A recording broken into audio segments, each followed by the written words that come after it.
سيداتي أنساتي سادتي، السلام عليكم، مرحبا بكم على سلامتكم في عدد جديد من حصتكم صحة سكان. في عدد اليوم راح نتكلموا على لو سوماي، نتكلموا على الرقاد، نتكلموا على النوم. تقريبا نجوزوا تقريبا الثلث تاع الحياة تاعنا وحنا راقدين، اون باس لو تيغ دو نوتر في ا دورميغ. ولكن هل النعاس هذا والرقاد هذا يعني نستفادوا منه 100%؟ اسكو سي ان سوماي ريباراتور ام لا؟ هذا التساؤل الاول. التساؤل الثاني، كاين كثير من الناس كيرقدوا يجيهم الشخير، يعني لو غونفلومون، يشخروا. ونقدر نقول لكم كاين بعض الازواج وصلوا حتى للطلاق، جوسكو ديفورس، نقولها يعني كليرمون اي سامبلومون، يوصلوا حتى للطلاق على جال الشخير خاطش ما يصيبوش الحلول. هل صحيح ما كاش حلول؟ من قبل كان يقال ان الانسان اللي يشخر ربما سي سينونيم دو بيان دورمير، معناتها يرقد مليح دونك يشخر الى بيان دورمي. ولكن العلم توصل حاليا يقول باللي هذا الشخير ربما راح يخلق مشكل في التنفس، يخلق مشكل في وصول الاكسجين الى اعضاء وخاصه الى المخ، وهنا ربما راح يخلق مشاكل صحيه راح يشوفوها خلال التحليل. اذا فهمتوا بان موضوعنا اليوم هو لابني دو سوماي، معناتها يعني توقف التنفس اللي يجي من الشخير ولا من لو غونفلومون. لاثراء هذا الموضوع بطبيعه الحال كاين معنا مجموعه من الضيوف. نبدا على يساري البروفيسور مريم لوغرادا اللي هي مختصه في طب الانف والحنجره، سبيسياليست نوغيل. اهلا وسهلا، مرحبا بك. اهلا بكم. معنا كذلك على يميني الدكتوره كريمه أيت علي يحيى اللي هي مختصة كذلك في لوغيل وخاصة عند الأطفال. أهلا وسهلا. ميرسي بور لانفيتاسيون. ومعنا كذلك الدكتور علي الوافي مختص في أمراض القلب، وراح يشوفوا العلاقة اللي كاين بين أمراض القلب والمشكل تاع لابني دو سوماي. أهلا وسهلا. إذا قبل ما نبدأ دردشة نذكركم برقم الهاتفنا أو مجمعنا الهاتفي، لأن الحصة مباشرة وتقدروا تتواصلوا معنا وتطرحوا الأسئلة. مرحبا بالتساؤلات تاعكم. 0561 32 32 82. أعيد 0561 32 32 82. 0561 32 32 82. مرحبا بكل التساؤلات تاعكم. بروفيسور لوغرادا، لو غونفلمون الشخير، قلت انا في لو شابو دو ليميسيون باللي من قبل سيتي سينونيم دو بيان دورميغ، واحد اللي يشخر معناتها يرقد مليح. ولكن حاليا تبينت بان مشكل كبير. واش تقدري تقول لنا في هذا المجال؟ يعني الوغ كي واحد يشخر معناه عنده مشكل، والمشكل اللي راك هدرت عليه هو لابني دو سوماي. لابني دو سوماي اشاك فوا كون بيرسون تشخر لازم تروح تشوف ما كانش موراها مضاعفات، دي كومبليكاسيون. نعم. لابني دو سوماي. دكتور كريمه ايت علي يحيى، لو سوماي سي امبورطون. الانسان اللي ما يرقدش يولي ماشي هو، يولي بنادم واحد اخر، يولي ما يعرف يهضر، ما يعرف ياكل، ما يعرف يشرب، ما يعرف ميم يهضروا معاه الناس يولي يداوس معاهم لانه ما رقدش مليح. ولكن ربما هو يرقد. اسكو كاع رقاد كيف ولا كاين اختلاف ولا؟ كيما يقولوا كاين دي سوماي ريباراتور اي نون ريباراتور.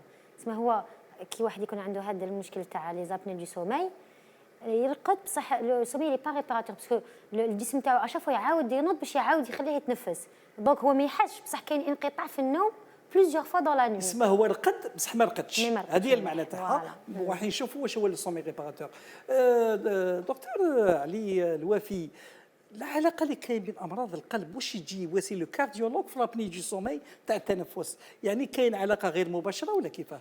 كاين علاقه مباشره. اللي عنده لي زابني دو سوماي، اللي عنده لابني دو سوماي ايت ان فاكتور دو ريسك كارديوفاسكولير، كيما واحد عنده السكر، كيما واحد عنده ليبرتونسيون ارتيريال، كيما واحد عنده لوبيزيتي ستادير سمين بزاف، كيما واحد يتكيف الدخان. دونك حنا اون كونسيدير لابني دو سوماي ان فاكتور دو ريسك كارديوفاسكولير ماجور. يعني اللي عنده لابني دو سوماي يقدر يدير لا تونسيون، ليبرتونسيون ارتيريال، يقدر يدير دي تروبل دو ريتم، يقدر يدير ان انفاركتوس، يقدر يدير ان انسوفيزونس كاردياك. كاين علاقه ديريكت مباشره، يعني اون ريلاسيون ديريكت. اذا قبل ما نواصل الدردشه مع الحضور الكرام نطلب من المخرج باش يعطينا لا بروميير فيديو. هنا نشوفوا قلنا بان نجوزوا قريب الثلث تاع حياتنا وحنا في الرقاد، يعني في النوم. ولكن النوم هذا عنده عده مراحل. المرحله الاولى تاع النوم الانسان كي يرقد ربما لا ريسبيراسيون تاعو تبقى هنا في لو سومي ليجي ولا النوم الخفيف، القلب تاعو يكمل يعني يدق بصفه عاديه، ولكن العضلات ترتخي يعني سكون ابل لي ميسك سون ديتوندو. هذه في السومي ليجي. من بعد او السومي الخفيف او ما يسمى بالنوم الخفيف، نمروا المرحله الثانيه اللي هي النوم العميق، السومي بروفون. هنا المخ راح يعطي امر للغده الدرقيه لا تيرويد باش تخلق لنا بعض الهرمونات، هرمونات تاع النمو، سكون ابل لورمون دو كرواسونس لا اس تي اش. ونفهموا باللي الاطفال النوم تاعهم يكون اثناء او النمو تاعهم يكون اثناء النوم. وكذلك راح يعطي امر للجهاز الهضمي باش ينتج هرمونات كما لا غريلين ولا لا ليبتين اللي تلعب دور كبير في لابيتي تاع بنادم، يعني شبعان ولا جيعان. وكذلك نشوفوا بان الكبد تاع بنادم راح يخزن او ما يسمى بالبروتينات، بالسكريات وبالدهون. ثم نمر الى مرحله ثالثه اللي هي مرحله ما يسمى لو سومي بارادوكسال، وهنا المخ راح يخدم كثير. لماذا؟ لان كل ما تعلمناه قبل ما نرقدوا راح يترسخ وراح يعني يدخل في الذاكره تاع الانسان في هذه المرحله لو سومي بارادوكسال. بما ان يبقاو غير العضلات تاع العينين والعضلات تاع الاذن اللي يخدموا، نشوفوا الاذن الداخليه تعمل، نشوفوا هنايا لونكلوم ليتريي الى اخر ذلك. من بعد هذه المرحله ندخلوا في مرحله اخيره هي مرحله نهايه السومي بارادوكسال. الانسان يبدا يفطن، وهنا المخ يعاود يسترجع الدور تاعو والعضلات تبدا تخدم، الانسان يدور على اليمين وعلى الشمال، ربما هذه سكون ابل لو ريفاي لا ستاد دو ريفاي. هذه المراحل كلها تكوننا ما يسمى سيكل واحد او دوره واحده تاع النعاس. ونعرفوا خلال ليله واحده من النوم نصيبوا تقريبا 3 حتى 4 دورات 3 ا 4 سيكل من هذه لي سيكل اللي تكلمنا عليهم. اذا كان الانسان ما وصلش لي سيكل هذوما ما نقولوش كما قالت طبيبه، يعني كما نقولوا ان سومي ريباراتور اللي راح يعني يصلح التعب تاع لا جورني كامل. اذا نبداو بروفيسور لوغرادا فيما يخص هذا الشخير هذايا. كاين ناس يقول لك انايا نشخر سي فري، ولكن حاجه عاديه. اسكو سي نورمال دو غونفلي؟ يعني انسان اللي يشخر اسكو سي نورمال ولا سي با نورمال؟ شوف le ronflement il peut cacher l'apnée du sommeil. يقدر موراه كاين l'apnée du sommeil، بصح يقدر يكون un ronflement sans apnée du sommeil. سما كي تكون كاين le ronflement il faut rechercher l'apnée, mais on va pas trouver l'apnée à toutes les occasions qu'on recherche l'apnée. Mais le ronflement, il a d'autres causes. Quand le nez est bouché, quand il y a... لا معليش، احنا ما نتكلموش على لي كوز، نتكلموا على اسكو سي نورمال كون بيرسون غونفل، اسكو شي عادي ان انسان شوف رجل او امراه كي يرقد يشخر شويه، هذا هو واحد صغير سي با نورمال. بصح كونت اون فيي كي نكبروا يا رولاشمون مسكولير، يا رولاشمون كاين ارتخاء تاع العضلات في ونوتامون في الحلق. ومن بعد كي يترخاو يولوا يفيبر كي يجوز الهواء كاين فيبراسيون. فوالا دونك تلقى لا بلوبار دي فيو سون افوار لابني دو سوميل ils peuvent ronfler. On peut pas dire ما نقدرش نقولوا باللي خطر ولا سي une maladie ولا c'est presque normal. C'est presque normal. Mais il faut quand même explorer. Avant de dire qu'il n'y a rien, il faut explorer. Surtout qu'il y a des facteurs de risque qui m'appellent tels que les problèmes cardiovasculaires ou des problèmes d'obésité ou de diabète. Il faut explorer quel que soit l'âge. نعم عندنا مكالمة، ولكن قبل ما نجوز المكالمة نطرح لك سؤال وبعطيني الإجابة بعد المكالمة. إذا نفس السؤال تقريبا، اسكو يعني كاين ناس يقول لك أنايا جو غونفل، ولكن من عيا ما والو، يعني ان غونفلمون اسكو بو اتر نورمال، يعني اسكو يقدر يكون عادي؟ ما تجاوبينيش دوكا حتى ناخذ المكالمة. الو الو الو على السلامة، اهلا وسهلا، مرحبا. انا واش راك خويا؟ لاباس عليك الخير. شكون معنا؟ يعطيك الصحة انت والضيوف تاعك الكرام. العفو تفضل. بارك الله فيكم. الله يسلمك، تفضل. واش هو السؤال تاعك؟ خويا عندي زوج اسئله، زوج. نعم تفضل. سؤالين. الو أنا أسمع فيك، يلا أطرح الأسئلة تاعك. نعم. السؤال الأول كيفية طريقة العلاج مرض التوقف في التنفس أثناء النوم، طريقة العلاج. نعم زيد، هذا السؤال الأول. السؤال الثاني. السؤال الثاني إيه؟ كيفيه الوقايه من توقف التنفس اثناء النوم. يا سلام، هاك لخصنا كاع الحصه هنايا، الوقايه والعلاج. شكرا على المكالمه. على كل حال راح نجاوبوك بطريقه ربما مباشره ولا غير مباشره خلال الحصه، لان راح نتكلموا على طريقه العلاج في الجزء الثاني من الحصه. شكرا على المكالمه. نعم. alors باش نجاوب السؤال تاعك، نعم يقدر واحد يشخر وما كان حتى مشكل، يشخر برك بلا ما يكون تاثر. كيفاش ما كانش حتى مشكل؟ هو يشخر الليل غامل ولا كان حتى مشكل؟ يقدر واحد يشخر غير باسكو كيما قالت لك كاين ترخف تاع بالك كيما يعيطوا لها لا لويت هذيك تكون طويله دونك يشخر باسكو يا فيبراسيون تاع لي تو سكي كوم تيسيو مو كي سون دون لا غورج في كاين الحالات انسجه يعني اللي تقدر تبوجي فوالا، يجوز الهواء exactement. دونك تفيبري بلا دونك ما يشخر تقدر الانسان. تلقاه هو ما عنده حتى تاثر في حياته، ما كينوض ما راسو ما يوجعوش، ما يرقدش بزياده، ما ولكن سامحيني هنا في الحاله هذه ما كاش لابني دو سوماي، Non, y a pas. ما كاش توقف كاين سي سكون التنفس. ابل فوالا يا با هذا هو سي ان الفرق. غونفلمون سامبل. سي ان غونفلمون سامبل صح. دكتور الوفي، اسكو لابني دو سوماي يقدر يكون ولكن ما كاش خطوره، يعني ما كاش خطوره كبيره على جسم الانسان؟ حنا نقولوا اللي يجخر ماشي سينونيم دو لابني دو سومي. Voilà, c'est ça. اللي يجخروا نديروا لهم نشوفوهم اسكو هذا يجخر اسكو عنده لابني دو سومي ولا ما عندوش. بصح كاين اللي عندهم لابني دو سومي بلا ما يجخروا بزاف ثانيه، هذه لازم نهضروا عليها. حنايا لو بروبليم سي لابني دو سومي كي يحبس النفس في المومون تاع لو سومي، هذا هو البروبليم ماشي جخير هي البروبليم. لازم اسكو نهضروا تقدر تفيق له انت باللي انسان كيكون راقد يكون يريسبيري وبعد يحبس التنفس، يعني يولي ما يتنفسش، لازم الانسان يكون معاه باش يفيق له، سينو ما يفيقلوش. هذه المعنى تاعها. effectivement هذه بصح لازم اون دوا فيغ لو دياغنوستيك.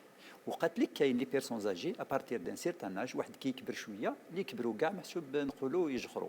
بارمي او كاين اللي يجخروا عندهم لي زابني دو سومي او مومون دو رونفلومون، كاين واحد اخرين عندهم لو رونفلومون سون ابني دو سومي. دونك يفو ايدونتيفيي لي بيرسون اللي عندهم لابني دو سومي بور لي بروندر اون شارج. ما لازمش نخوفوهم نقولوا لهم كاع اللي يجخروا، سي ان غون بروبليم.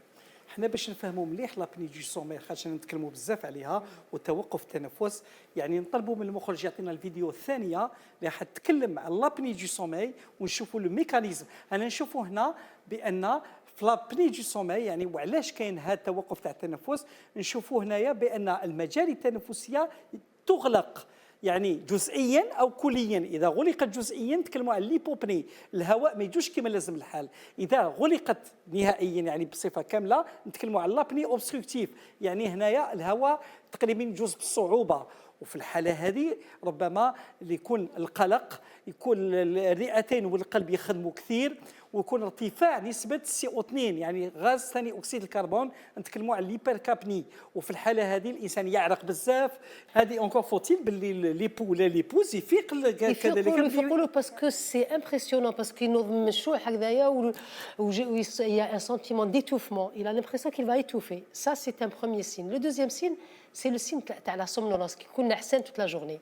وهذاك la somnolence elle peut être légère تكون حاجه خفيفه، elle peut être modérée, elle peut être sévère. Alors هذيك la somnolence دائما نعسان. ماشي نعسان كيفاش؟ نعسان نورمالمون كي يجي يقرا كتاب يرقد، هذه ليجي، ولا يخزر التلفزيون يرقد. Mais il peut être plus grave, il peut être en train de conduire ou يرقد au volant. Et ça يكون يسوق وينعس. وينعس ou il peut ou ça va occasionner des accidents. هذا c'est l'extrême. Donc c'est ça qu'on va rechercher dans l'interrogatoire. Est-ce qu'il يرقد devant la télévision? Est-ce qu'il يرقد كي يقرا? Est-ce qu'il يرقد quand il y a une conférence كيما رانا درك هكذاك؟ je peux avoir des هكذايا نعاس ويرقد. الناس راهم يهضروا معاه ويرقد. Ça c'est modéré.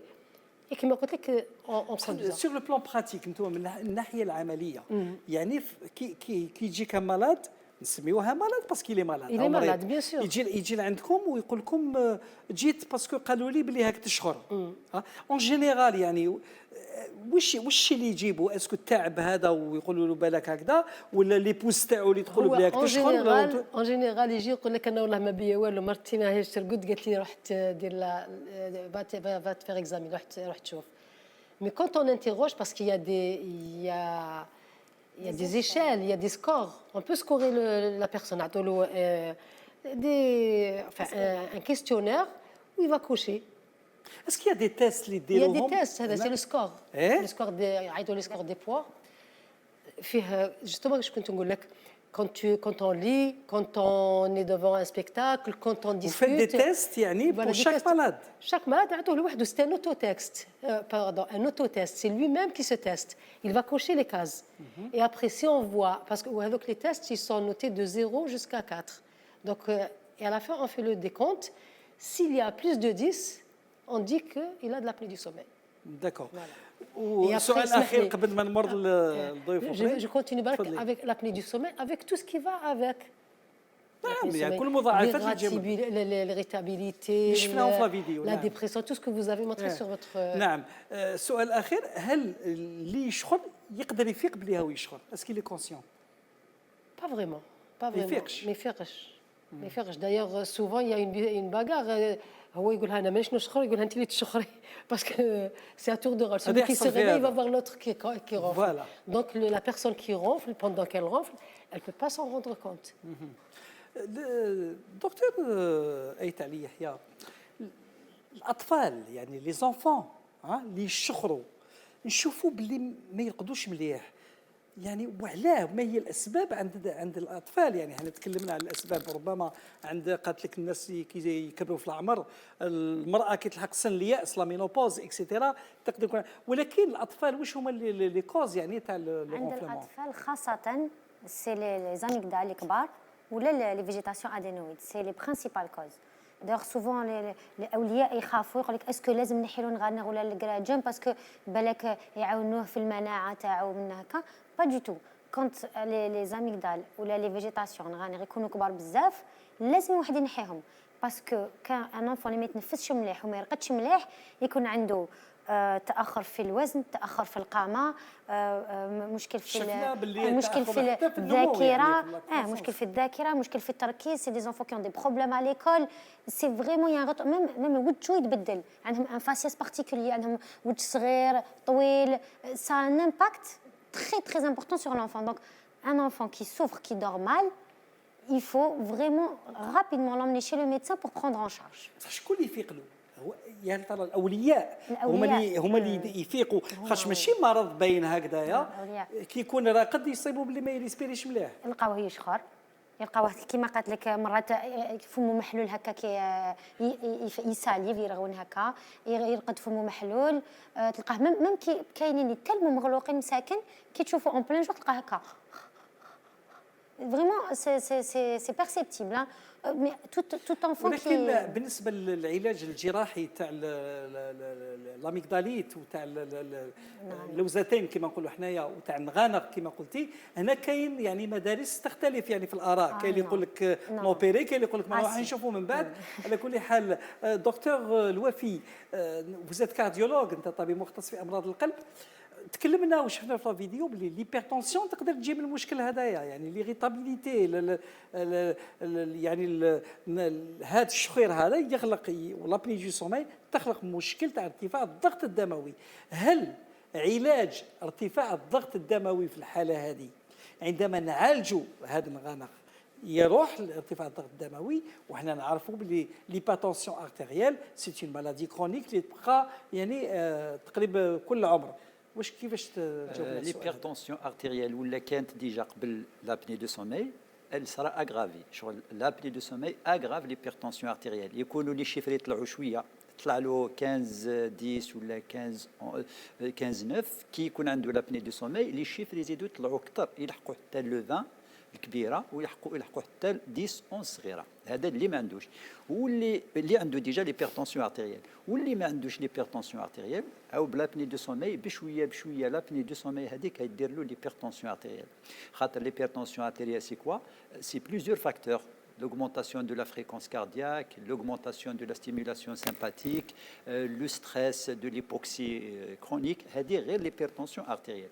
بصح لابني دو سومي تقدر تمد ثاني لي تروبل دو ريتم، تقدر تمد لانسوفيزونس كاردياك، تقدر تمد ان انفاركتوس دو ميوكاردي، يعني سكته قلبيه. السكته القلبيه وعلاش؟ خاطر لابني دو سومي سا فافوريز ليبوكسي. ليبوكسي يعني الاكسجين ينقص، القلب يحس بزاف الاكسجين. القلب ولو سيرفو تقدر تصرى سكته قلبيه، تقدر تصرى ان اكسيدون فاسكولير هذا المشاهد سيريبرال. ربما كاع يخلعوا يقول لك ابني سومي سكته قلبيه كيفاش حنا لازم نقولوا واش كاين يا ان رولاسيون ديريكت ما يسمى بلا مور سوبيت. تقدر تصرى ان انفاركتوس دو ميوكارد ولا une mort subite carrément. Il peut avoir un accident vasculaire cérébral avec une mort tonique, même l'accident vasculaire cérébral. ولكن هذه نادره كمان نادره. مي واحد اللي عنده لابني دو سومي اوبيز باغ اكزومبل ويدير دي زابني دو سومي امبورطونت. حنا ليفالواسيون دو لابني دو سومي كونت اون اريف ا سي ستاد لازم نديرو سكون ابل لا بوليغرافي.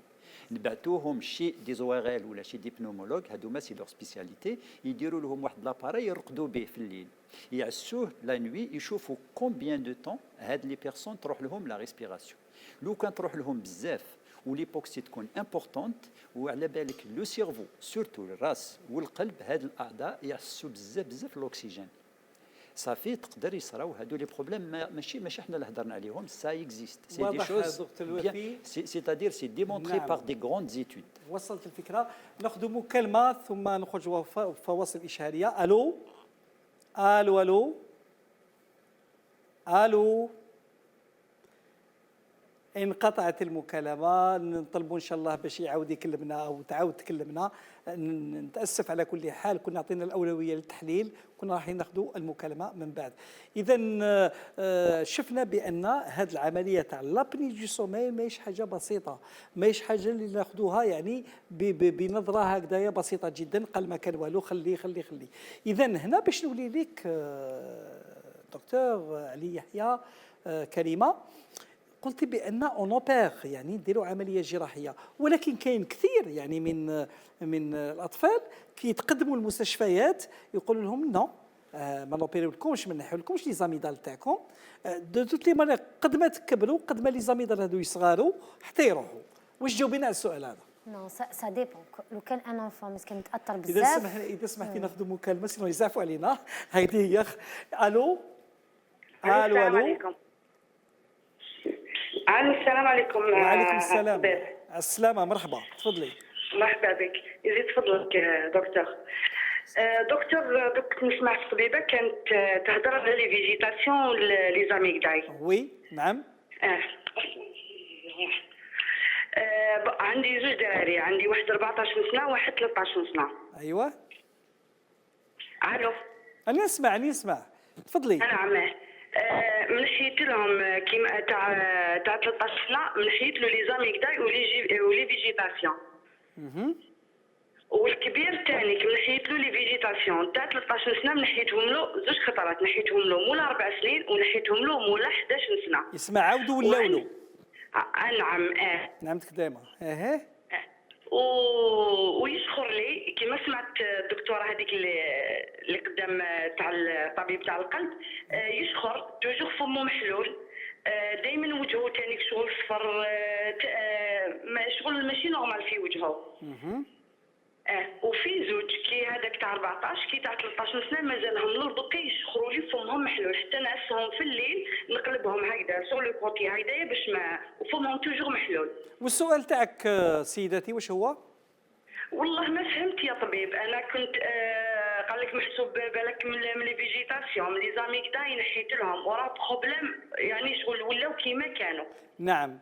على كل حال دوك تكون توضيحات من طرف الاخصائيين في الميدان. شكرا على المكالمه. السؤال موجه لك مباشره. نعم. اذا قبل الاجابه ربما نخرج فواصل اشهاريه ثم نعود لحصتنا او حصتكم صحه سكان.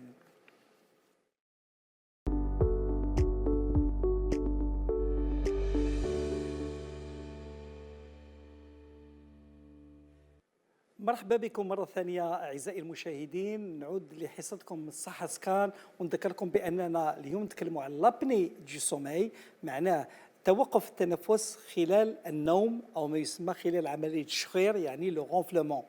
وكنا بدينا الدردشة مع الحضور الكرام وحنا في الشطر الثاني ربما رايحين نتطرق للعلاج وكيفاش على كل حال ماشي نتفادى، ولكن كيفاش نوقفوا هذا التسونامي هذايا اللي ربما هاو يمنعنا باش نلحقوا لو سومي ريباراتور، هذا النوم العميق والسومي بارادوكسال اللي يسمح لنا باش نرتاحوا مليح وباش يعني الجسم تاعنا يرتاح وما يكونوش فيه مضاعفات. قبل ما نخرجوا فواصل كان سؤال، كنت طرحت لك سؤال دكتور ايت علي يحيى كريمه، وقلنا باللي فوالا كانت المستمعه كلمتنا قالت لك باللي انايا عندهم غنغ في زوج ولادها وعندهم لي زاميدال وديتهم وعملت لهم عمليه، ولكن المشكل لم يحل، يعني تقريبا ولاو يشخروا لا ريسبيراسيون تحبس اكسيتيرا. الاجابه بالك المشكل اللي ايغ باسكو عند مشكل يعني في جهه اخرى، من جهه اخرى باسكو صح عند الاطفال 80% سي لي زاميغدال اون غانر، بصح مرات سي اوتر شوز. تقدر يكون الفك السفلي داخل، يقدر يكون اللسان كبير، يقدر يكون عندنا ثاني اللوزتين تاع اون ابل سا لي زاميغدال لينغوال، باسكو عندنا لي زاميغدال هنا في الفارنكس في الحلق، وعندنا تحت هذوك يقدروا يكونوا كبار ثاني. لابد من تشخيص المرض. اكزاكتومون السبب يعني السبب يكون اخر في منطقه اخرى. مرات الانف يكون مسدود، كاين ديفياسيون لا كروازون، كاين لي كورني سكون ابل لي كورني متنفخين. دونك كونت les végétations les amygdales ont été enlevées et que le problème persiste, c'est que le problème est ailleurs. Donc il faut partir chez le médecin et voir qu'est-ce qui se passe, pourquoi ça persiste, parce que c'est pas normal. بروفيسور لوغرادا، كاين اللي يقول لك انايا بون لي زاميدال هادو ما نوبيريهمش، كاين ميم يعني مدارس طبيه تقول لك انا ما نديرش عمليه جراحيه، بما انهم الطفل عندما يكبر راح يصغروا وراح وهما سي دي زورغان لينفويد، يعني يعطيو يلعبوا دور في المناعه، نستناو حتى يكبر الطفل وانتهى الامر. واش تجاوبينا في هما انتم كجراحات يعني لا شيروجي بطبيعه الحال. هما سي فري كو لي زاميغدال يقولوا سي لي شين دو غارد دي فوا ريسبيراسيون، مي هما يبروتيج افيكتيفمون، بصح دي زاميغدال كي سون غروس او بوين وين ما يخلوش لونفون يتنفس. Et on sait quelles sont les répercussions de ce manque d'oxygène sur le cœur et sur tous les organes. Et ça va durer parce qu'il ne va pas grandir en une semaine ou à 10 jours, il va grandir pendant plusieurs années. Et entre-temps, le mal est fait. Le jour où il grandira et que les amygdales ne seront plus gênantes, le malade, l'enfant اسمها جو الشطر من حياته باللي زاميدال هذوك. Et il a eu les complications qu'on aurait pu éviter. واش هما لي كومبليكاسيون اللي يكونوا؟ C'est les complications d'abord sur le faciès. C'est des enfants qui ont un faciès qui est spécifique. النمو تاعهم ما يكونش سليم. Il y a des répercussions sur le cœur. Et ça, c'est le plus grave. Quand il y a des répercussions cardiaques chez l'enfant, on a vu des gars. Donc les gens, يغلطوا كيقول لك لازم تنحيهم à tout prix parce que c'est vrai, ils défront. Mais ça, c'est pas le seul organe qui protège. Il y a d'autres organes. قبل ما نوصلوا Je vais vous donner une anecdote. J'ai opéré dernièrement un enfant de 3 ans qui avait d'énormes amygdales. Miskin, il mange mal parce qu'il peut pas avaler. Il parle mal, عنده la voix marchine parce que là, ou en plus des problèmes sur le reste de l'organisme. كي نحيتها المسامير جات قالت لي مدام راهو لا فوا تاعو رقيقه بزاف. رقيقه باسكو il a toujours eu la voix grave.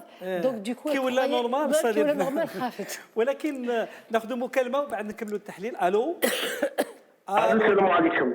وعليكم السلام ورحمه الله. السلامه مرحبا. معك باهي ستيف، باغي نسقسيك برك اخويا. تفضل. صح كي نرقد نجبد من بعد كي الاخر ضربه واحده نقولوا نتنفس نجبد ومن بعد كي نطلع ضربه واحده شغل نوض مخلوع. تنوض شغل مخلوع. راك معايا؟ نعم.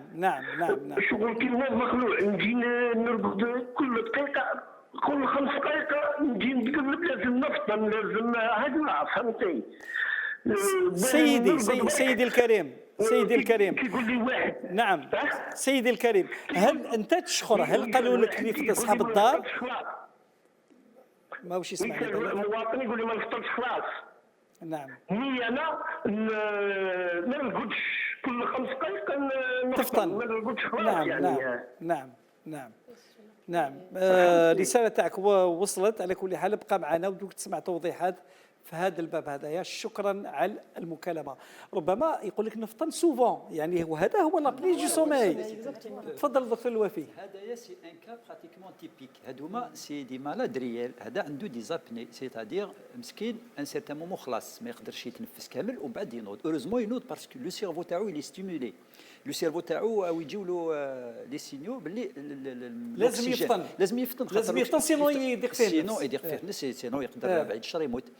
سي سا. هادوما سي دي زابني دو سومي. دي فوا واحد ينوض يلقى روحو يل بو با ريسبيري. هذا سي ان كا يعني ريال دو لابني دو سومي. هذا يفو لو بروندر اون شارج رابيدمون. هذايا لازم نديروا له تشخيص تاع لابني دو سومي تاعو شحال دوغري تاعها. دونك هذا نبعثوه يدير لا بوليغرافي. لا بوليغرافي سي با ان اكزامان يعني سوفيستيكي، شغل لاباراي برك يروح عند الطبيب يعطيه له يفهموا كيفاش يدير، يبات به ليله والغدوه من ذاك يرجع له للطبيب، الطبيب يقرا له كاع واش كاين ومن بعد يشوف ولا ريالمون هاد لي زابني سون دونجوروز، يعني يقدروا يديروا له دي بروبليم سواء في قلبه ولا في لو سيرفو ولا هكذا. هذاك يعطيو له واحد لاباراي يولي يرقد به. دكتور كريم ما ايت عليه هي، هل هذا الشخير هذا ولابني دو سومي يقدر يسبب الرسوب المدرسي ليشيك سكولير؟ وي كومبليتمون. سي يكونوا هاد الاطفال المساكن ما يقدروش يركزوا باسكو راهم عيانين، الذاكره تاعهم ما تكونش مليحه، دونك ils ont une mauvaise mémoire, ils peuvent pas apprendre des choses, c'est impossible. تلقاهم مساكن ils sont agressifs, le matin كي ينوضوا ils ont mal à la tête, ils sont fatigués tout le temps. Vraiment عملنا كاع كي واحد ما يبداش مليح souvent on finit mal les études. Il faut qu'au début l'enfant il soit bien à وهذا l'école. على هذا الشيء هذا اللي البروفيسور لوغرادا قالت باللي لا بريزون شارج لازم تكون بريكوس، يعني ما نستناوش يكبر وقال خلاص بعد خلاص. الفاس جات في الراس صاي سي بون جوز الشطر من حياته. ويقول لك يعني بلا جوستومون ميم كي تنحيو من بعد هذيك الجراديومون غانا لو كان اون سي في ترو تار les troubles هادو de concentration et tout, ils peuvent persister quand même si c'est fait trop tard. Il faut que ça soit pris en charge tôt. نطلب من المخرج يعطينا الفيديو المواليه تاع العلاج. اذا راح نشوفوا كيفاش تكون لا بريزون شارج تاع هذه الامور. اذا نشوفوا هنا في هذا الفيديو بان لابني دو سومي كما نقولوا حنايا مشكل كنا تكلمنا عليه، وين ربما حتى الفك السفلي يعني يرجع الى الوراء ويغلق المجاري التنفسيه. نشوفوا هنا في الحاله العاديه كيفاش الهواء يمر بكل ليونه وبكل بساطه، ولكن إذا كان في حالة يعني تكون حالة وين ربما الفك السفلي يرجع إلى الوراء كما نشوفوا هنا يغلق الطريق ربما للغازات التنفسية الأكسجين وثاني أكسيد الكربون، وفي الحالة هذه ربما راح يخلق مشكل تاع لابني دو سومي تاع الضيق في التنفس. نشوفوا هنا في هذه الصورة كيفاش الفك السفلي يرجع إلى الوراء ويغلق المجاري التنفسية، وفي الحالة هذه بطبيعة الحال لابد من علاج، والعلاج راح يمر راح نشوفوه بعدة مراحل.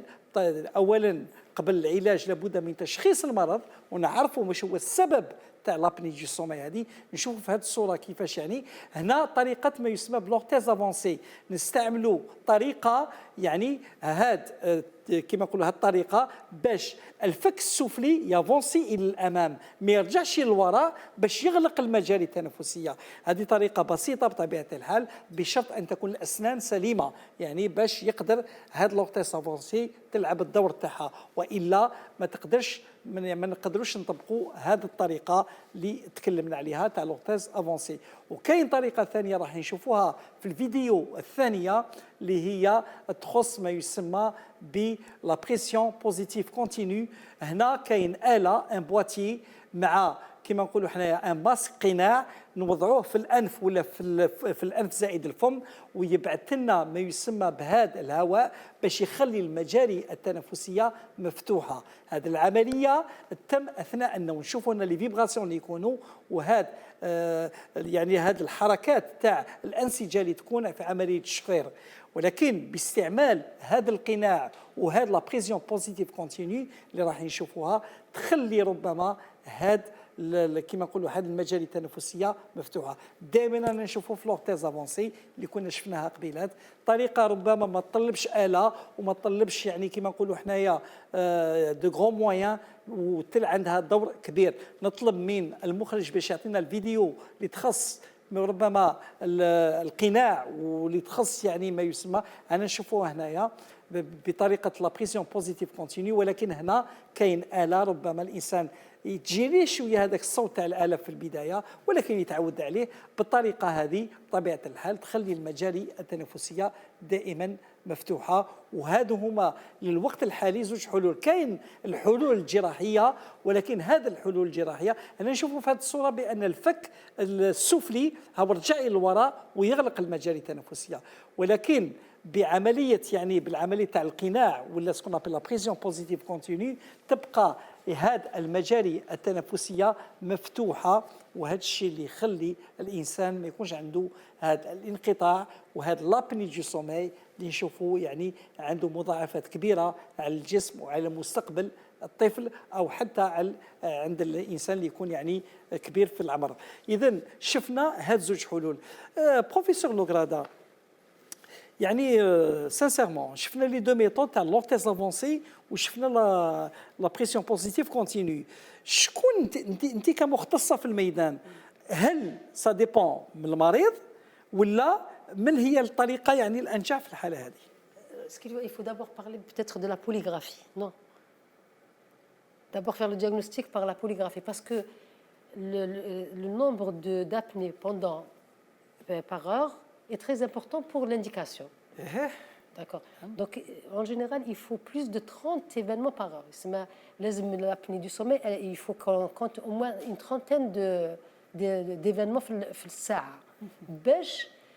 Parce que c'est un traitement lourd quand même. Après, une fois qu'on a trouvé le nombre d'apnées, plus de 30 apnées par heure. لا مي الطرق هذه زوج طرق. هذه الطرق دركا نقول لك l'orthèse d'avancée mandibulaire, elle nécessite une dentition. لازم السنان يكونوا اسنان parce نعم. qu'elle se fixe sur les dents.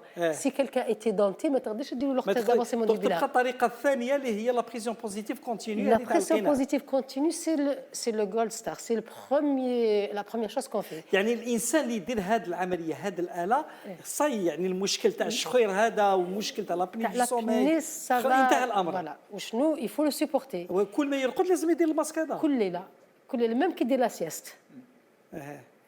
Mais au début, c'est sûr que les gens le supportent mal. Qui me des lunettes, on les supporte mal. بعد يتعودوا مع الوقت طبيعي. مع الوقت يتعودوا. دكتور كريم علي يحيى، عند الاطفال هل نستعملوا لورتيز افونسي ولا نستعملوا الجراحه ولا نستعملوا لا بريزيون بوزيتيف كونتينيو ولا الجراحه؟ Comme chez les enfants, mais chez les adultes. Chez les enfants, c'est qui 80% des cas, voire 90% des cas, c'est les amygdales et les végétations. بعد ما تديروا عمليه يتحل المشكل. En général, 90%. هذوك ال 10% اللي بقاو يقدر يكون اون اوتر كوز، الفاك ولا مرض. هذه واضح كنا تكلمنا عليهم.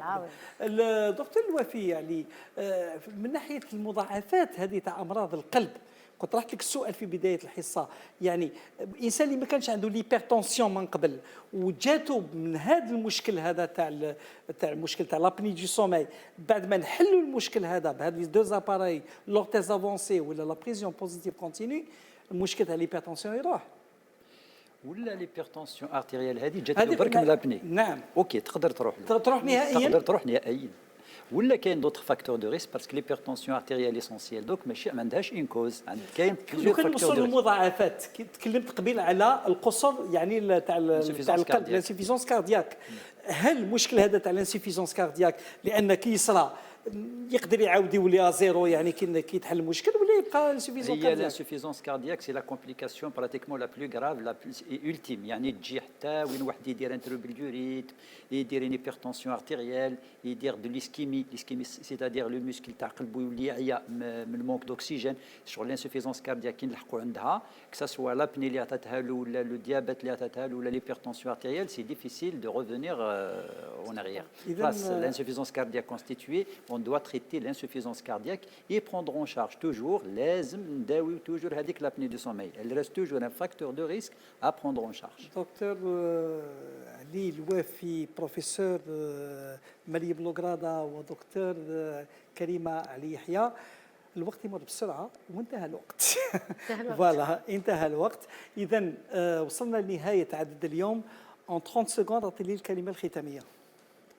الكلمة الختامية، moi je conseille à toute personne qui ronfle de se faire examiner et de savoir où il en est. Est-ce que c'est un ronflement simple et il peut le traiter comme il peut ne pas le traiter, ou si c'est une apnée du sommeil, oui, il faut absolument prendre une décision, soit la CPAP, soit l'orthèse d'avancée mandibulaire. والناس اللي هم يطلقوا على جال الشخير نقول لهم ما تطلقوش لان كاين حلول. Exactement. فوالا هذه هي. الدكتور كريمه اليحيى. On n'a pas parlé des personnes اللي شويه عندهم كثره في الوزن. Le surpoids, bien sûr. C'est des personnes qui sont des personnes à risque. Ils sont très exposés à ce genre de pathologie. Donc une personne qui est en surpoids, je pense qu'il vaut mieux qu'elle passe. زياده الوزن هذاك On peut يدخل dans un cercle vicieux. واحد اللي سمين يدير ما يرقدش مليح وكي ما ترقدش مليح تزيد تاكل ومن بعد يدخل في دوره ميم كي يدير ريجيم. فوالا اكزاكتومون ميم كي يدير ريجيم ما تمشيش. دكتور علي الوفي كلمه الختاميه. انا حبيت نقول برك لازم الناس اللي عندهم لابني دو سومي عندهم هذا البروبليم لازم يعرفوا هذا لابني دو سومي سي با كيك شوز دو ريان سي ان فاكتور دو ريسك كيما الاخرين كاع كيما ليبرتونسيون ارتيريال كيما لو ديابيت كيما لا سيجاريت كيما لوبيزيتي سي ان فاكتور دو ريسك كارديو فاسكولير يقدر يمد لي بروبليم في القلب يقدر يمد لي بروبليم في الراس دونك يفو فريمون لو بروندر اون شارج. واضح. اذا نتمناو ان شاء الله الرساله وصلت للمشاهدين الكرام، واللي ربما عنده استفسار وما قدرش يتصل بينا ولا اتصل بينا وما قدرش يحكمنا، المهم كاين طريقه اخرى، تواصلوا معنا على صفحتنا الفيسبوك صحة سكان بوان الحياة، صحة سكان بوان الحياة. مرحبا بكل التساؤلات تاعكم، ان شاء الله تصيبوا يعني اذان صاغيه وتصيبوا يعني اجابات او اجوبه للتساؤلات تاعكم. وصلنا لنهايه عدد اليوم. بروفيسور مريم لوغرادا شكرا، نذكر باللي فوزات سبيسياليست اون اوغيل. الدكتوره علي يحيى كريمه شكرا، وزاد كذلك سبيسياليست اون اوغيل خاصه بالنسبه للاطفال. دكتور علي الوافي شكرا جزيلا، نذكر باللي وزاد كارديولوج سبيسياليست دونك كارديولوجي اخصائي في امراض القلب. مشاهدين قناة الحياة، إذا مرة ثانية وصلنا لنهاية عدد اليوم، ما بقى لي إلا أن نعطيكم موعد إن شاء الله في العدد القادم بإذن الله في موضوع آخر. إلى ذلكم الحين أبقوا أوفياء لقناتنا، استودعكم الله، سلام.